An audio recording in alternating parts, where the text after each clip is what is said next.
Good afternoon. I'm used to speak about optimal currency areas and devaluation and re-evaluation and so on.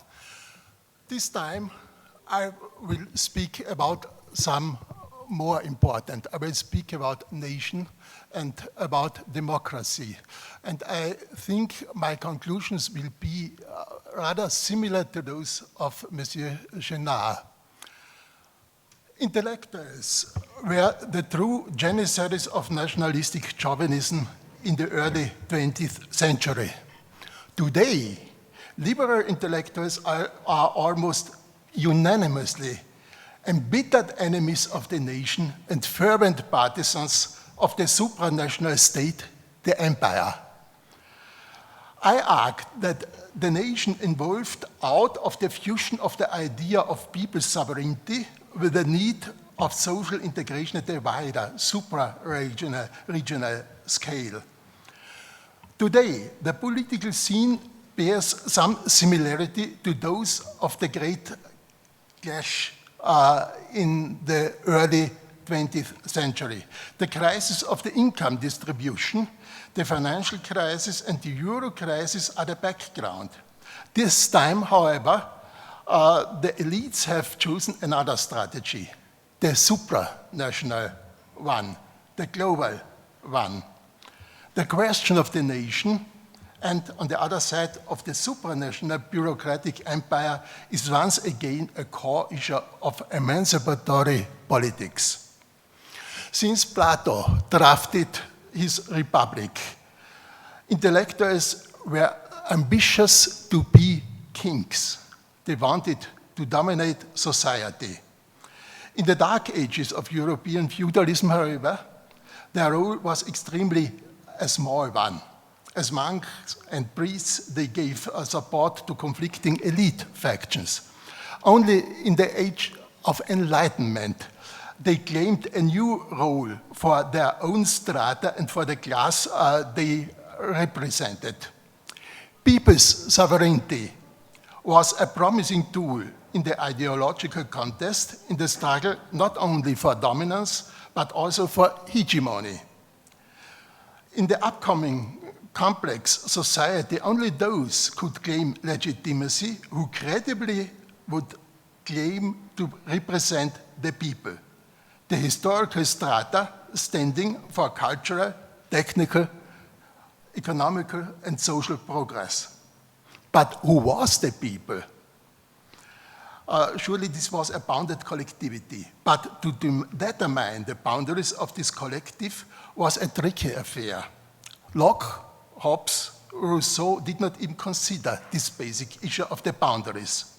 Herder, the German Rousseau, thought to have discovered the fundamental units of world history. He gave the people a special shade and limited the boundaries of the people, in plural, the Völker, by the languages they spoke. In fact, this was a rather fussy way of identifying the peoples. In southeastern Europe, for instance, at this time, there was the Ottoman despotism. As the Ottomans and their core population, the Turks, were Muslims and claimed superiority as Muslims, another way to mobilize their subjects was rather naturally. The nation as a political concept for freeing the people of this despotism was not based on the linguistic facts by the first theoreticians who imported Western European ideas at the Balkan. As Christians, Adamantius Correis, for instance, and Rigas Farais or Velestinis based their humanistic project of the nation upon religion. All the Balkan peoples, they thought, whatever the language they spoke would constitute a single nation. The political practice of the French Revolution toppled these ideas. The troops of the different ancien regime attacked the revolutionary forces and were defeated by them. The kingdoms and principalities in the German-speaking Central Europe were on the brink of extinction. At this moment, a handful of German intellectuals aimed to resist the victorious French troops. They transformed Herder's program for human emancipation into a narrow ethno-national concept.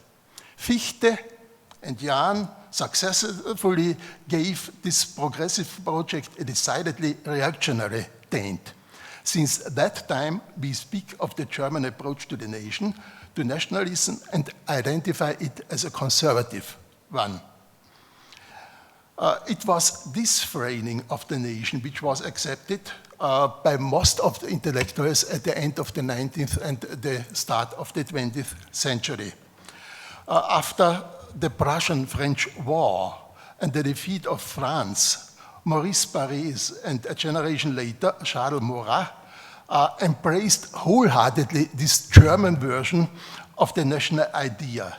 It became a device for them to embattle liberalism and socialism at the same time. They saw society as a sort of old-fashioned community led by elites and intellectuals, not by divine grace, but by their racial, by their natural, by their biological superiority. Italy, at this time, was a latecomer in nation building. The imperialist race for colonies to exploit them was almost over, and Italy had none. It felt disadvantaged. Furthermore, as a sort of third world countries at the fringe of Europe, many of its intellectuals saw it as a social underdog, not only a national one. Giovanni Pascoli, a half-mad neo-Latin writer, and Enrico Corradini, a fascist avant le lettre, took over the reactionary French hallucinations and gave them their own brand. They formulated a fierce chauvinist construction, called it the proletarian nationalism. Thus, at the turn of the century, before World War I, all the elements of a reactionary cocktail were assembled. Nationalism, which had begun in its origins as the other side of democracy, had become a synonymous, a term for retrogression and reaction. In the meantime, an alternative concept aiming at the emancipation of the subject classes in general and the proletariat in special had come up. Socialism, as a political project for historical progress and the liberation of the lower classes, realized that capitalism was a global system. Internationalism as a counter-project was therefore one of the basic tenets of Marxism. As the focus of this presentation is not the history of socialism, I have only to make some short reflections about it. But let us be clear on one point, and this is the most important one. As a non-authoritarian version of socialism has to depart from the levels of the people, they have to depart from the local, from the regional, from the national level. If we want to have another failure of socialism, we will dismiss this sort of truth. Let us continue to our base into recent history. The crisis of imperialism led into World War I. And again, in the interwar period, the crisis recovered in 1990 and in 1929 and in the aftermath, and was exploited by fascism. The workers' movement stood aside. The big social democratic party in Germany stood aside, and the communists were hindered by other reasons to intervene.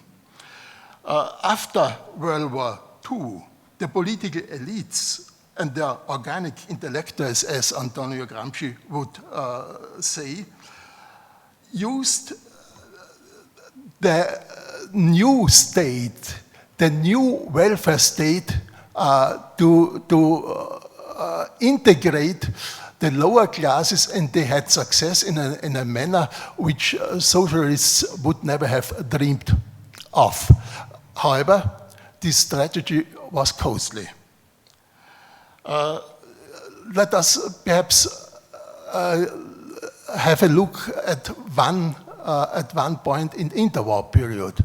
In France, Julien Bondard had urged the European elites to unite. Now, in the aftermath of war, Alexandre Khrushchev drafted a new political order. In the 1950s, in line with such inputs and instigated by them, bureaucrats and politicians began to put into practice these drafts. The European Community of Coal for Coal and Steel was the first outcome, and as it worked in a satisfying way, the European Economic Community was drafted and put into existence.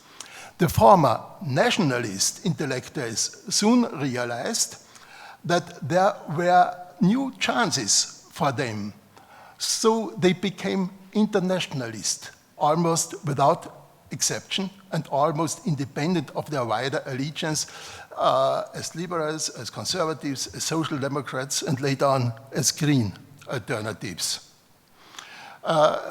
The first and original target of EC was to build up a competitive ensemble of European economies, competitive especially vis-à-vis the USA.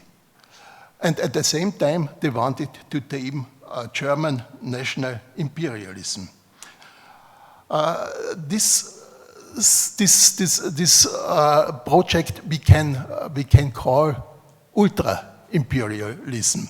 A century ago, Karl Kautsky published an article exactly as World War I started.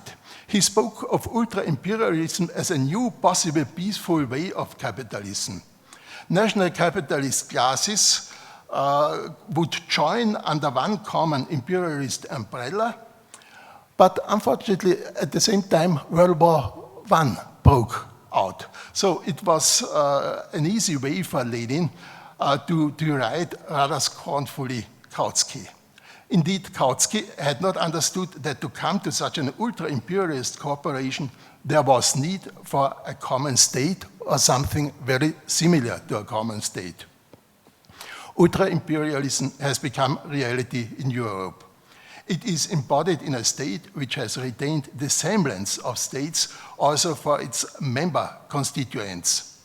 To obtain this, there was needed a social-political transformation, and there was needed also another event of truly historical importance.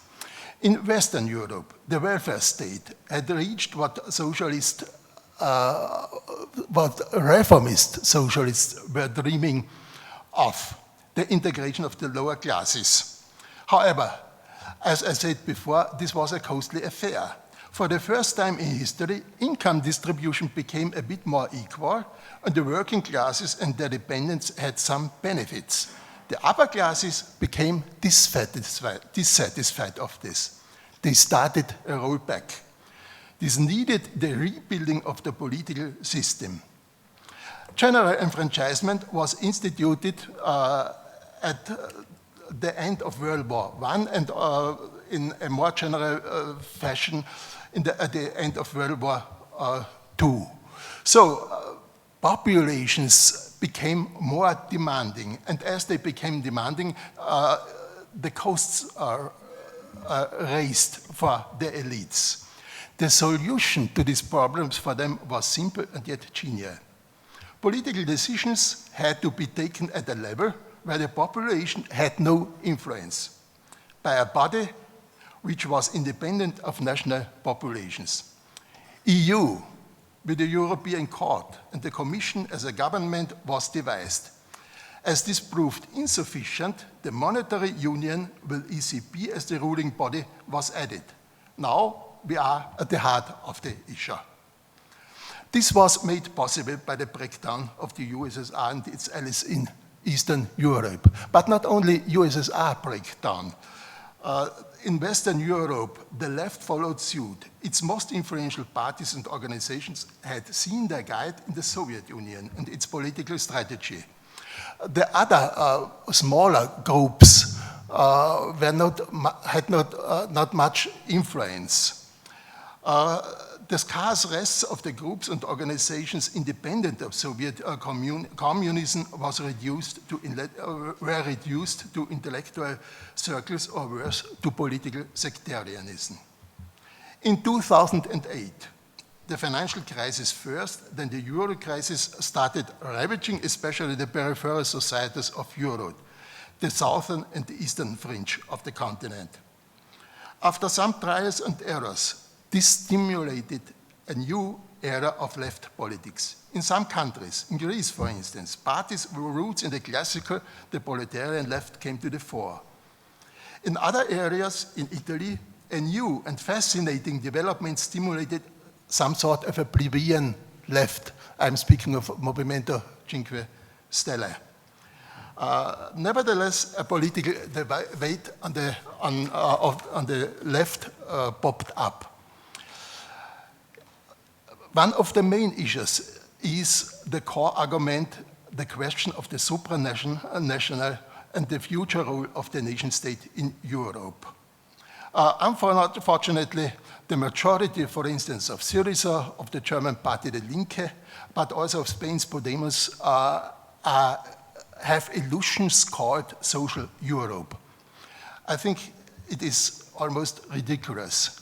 This is a stately apparatus which has been created for exploitation, not for satisfying the people. To this policy, we have to oppose quite a different strategy.